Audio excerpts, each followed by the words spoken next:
Science లో మరొక experiment మనం చేస్తున్నాం. ఓకే, మీరు ఎప్పుడైనా గాలి చూసారా? చూడలేదా? మరి గాలి అంటే తెలుసా? ఎలా ఎక్కడ ఎలా వస్తుంది, ఎలా తెలుస్తుంది మనకి గాలి? చెట్లు ఊగుతాయి. మనకి గాలి వేస్తుంది. అమ్మాయిలో బాగా పెట్టుకున్నట్టు చల్లగా ఎలా వస్తే గాలి వేస్తుంది అంటాం, అంతే కదా? అంతేకాని గాలి మనకి కంటికి కనబడుతుందా? కనబడదా?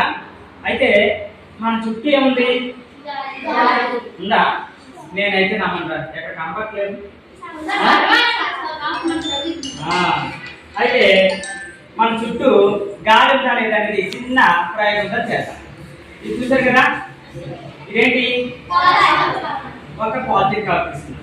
దీన్ని ఇలా పట్టుకొని ఇలాగన్నా అనేటప్పుడు ఏమైంది?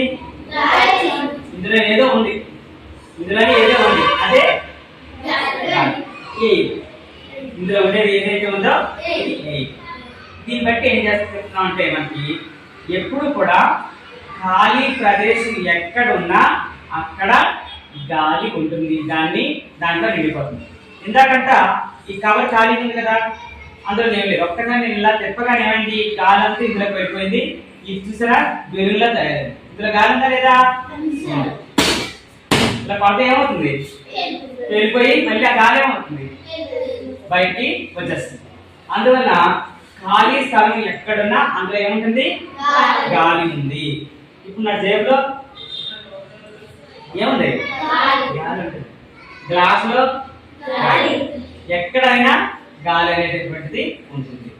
దాన్ని ఏమన్నంటే air occupies space. Air occupies space. గాలి స్థలాన్ని ఆక్రమిస్తుంది. ఎక్కడైనా ఖాళీ స్థలంగా ఉందంటే అందులో గాలి ఉంటుంది. మనం అన్నాం అనుకోండి, అందులో గాలి ఉంటుందా?